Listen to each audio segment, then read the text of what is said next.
Remember the swine flu scare of 1976? That was the year the U.S. government told us all that swine flu could turn out to be a killer that could spread across the nation. And Washington decided that every man, woman, and child in the nation should get a shot to prevent a nationwide outbreak, a pandemic. Well, 46 million of us obediently took the shot. And now 4,000 Americans are claiming damages from Uncle Sam amounting to $3.5 billion because of what happened when they took that shot. By far the greatest number of the claims, 2/3 of them, are for neurological damage or even death. This virus was the cause of a pandemic in 1918 and 1919 that resulted in over 500,000 deaths in the United States, as well as 20 million deaths around the world. See how easy it is to... Thus, the U.S. government's publicity machine was cranked into action to urge all America to protect itself against the swine flu menace. Influenza is serious business. During major flu epidemics, millions of people are sick and thousands die. Well, this year you can get protection. The vaccines are safe, easy to take, and they can protect you against flu. So roll up your sleeve. Protect yourself. One of those who did roll up her sleeve was Judy Roberts. She was perfectly healthy, an active woman, when in November of 1976, she took her shot. 2 weeks later, she says, she began to feel a numbness starting up her legs. By the following week, I was totally paralyzed. So completely paralyzed, in fact, that they had to operate on her to enable her to breathe. And for 6 months, Judy Roberts was a quadriplegic. The diagnosis? A neurological disorder called Gullian-Barre syndrome. This disease can even kill. Indeed, there are 300 claims now pending from the families of GBS victims who died, allegedly as a result of the swine flu shot. Judy, why did you take the flu shot? I'd never taken any other flu shots, but I felt like this was going to be a major epidemic. And the only way to prevent a major epidemic of a really deadly variety of flu was for everybody to be immunized. As part of informing Americans about the swine flu threat, Dr. Sensor's CDC also helped create the advertising to get the public to take the shot. Swine flu? Man, I'm too fast to let it catch me. You'll want to be protected. Get a shot of protection. The swine flu shot. Let me read to you from one of your own agency's memos planning the campaign to urge Americans to take the shot. The swine flu vaccine has been taken by many important persons, he wrote. Example, President Ford, Henry Kissinger, Elton John, Muhammad Ali, Mary Tyler Moore, Rudolph Nureyev, Walter Cronkite, Ralph Nader, Edward Kennedy, etc., etc. Did you talk to these people beforehand to find out if they planned to take the shot? I did not know. Did anybody? I do not know. Did you get permission to use their names in your campaign? I do not know. Mary, did you take a swine flu shot? No, I did not. Did you give them permission to use your name saying that you had or were going to? Absolutely not. Never did. Did you ask your own doctor about taking the swine flu shot? Yes, and at the time he thought it might be a good idea. But I resisted it because I was leery of having the symptoms that sometimes go with that kind of inoculation. So you didn't? No, I didn't. Have you spoken to your doctor since? Yes. And? He's delighted that I didn't take that shot. Dr. Michael Hatwick directed the surveillance team for the swine flu program at the CDC.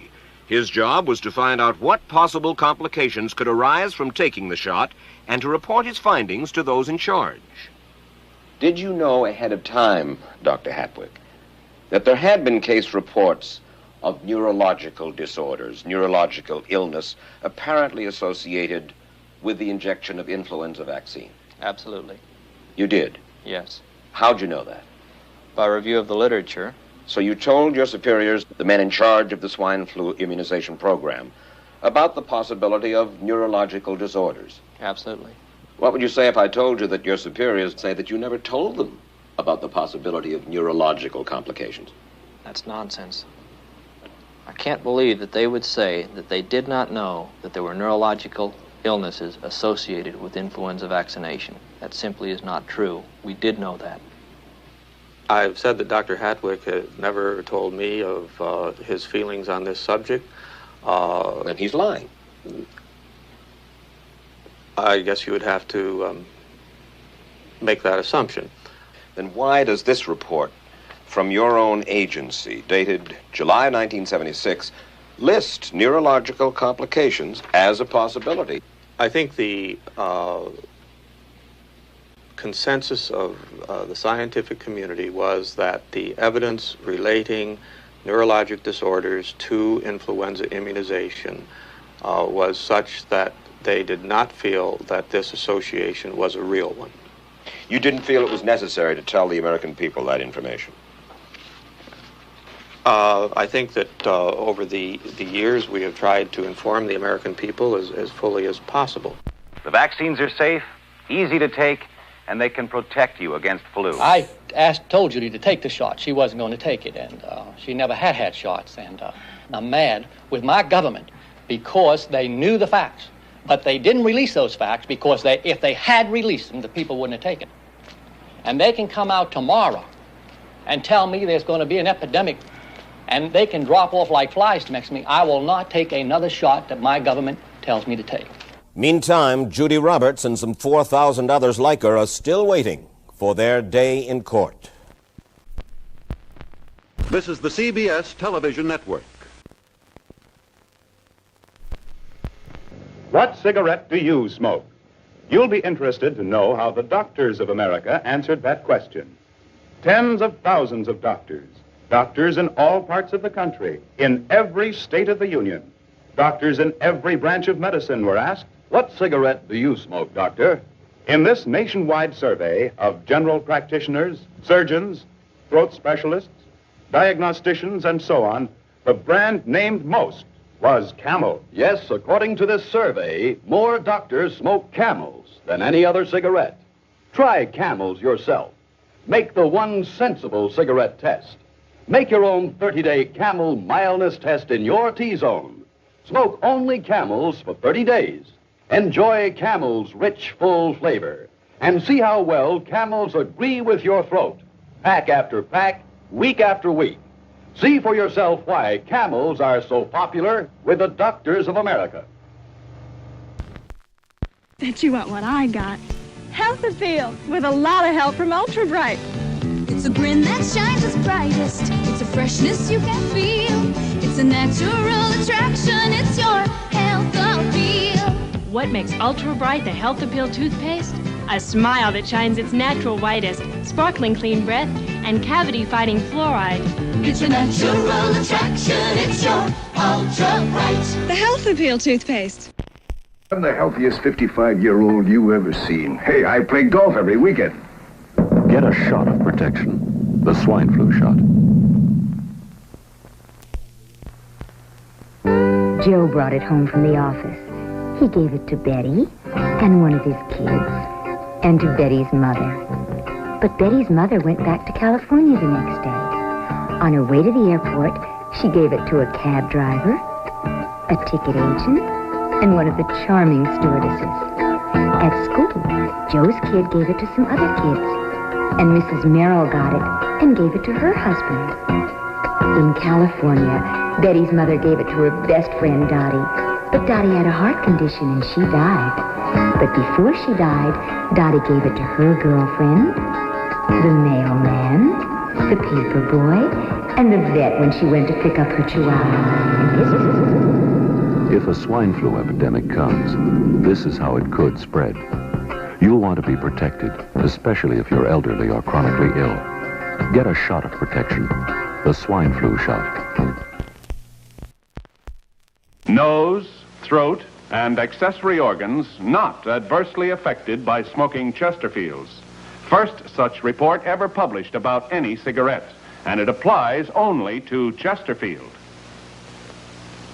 A responsible consulting organization reports this study by a competent medical specialist and his staff on the effects of smoking Chesterfields.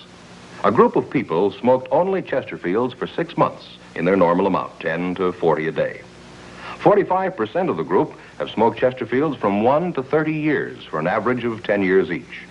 At the beginning and end of the 6 months period, each smoker was given a thorough examination, including x-rays. The examination covered the sinuses, nose, ears, and throat. After a thorough examination of every member of the group, the medical specialist stated, "It is my opinion that the ears, nose, throat, and accessory organs of all participating subjects examined by me were not adversely affected in the 6 months period by smoking the cigarettes provided." Remember this report and buy Chesterfields. regular or king size. Premium quality Chesterfield, much milder.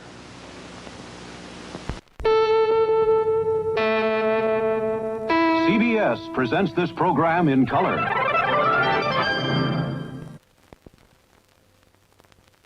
Our ads of the last few weeks, different from what you usually see, have tried to raise questions we feel are extremely important.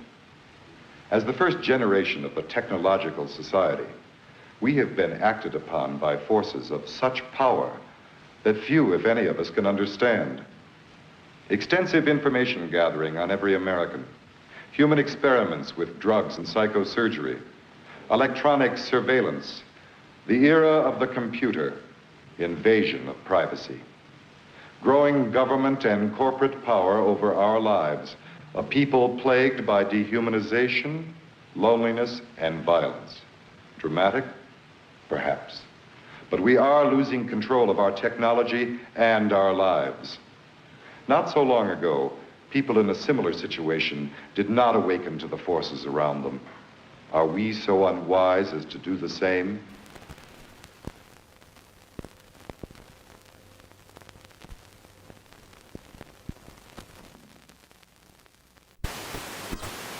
Back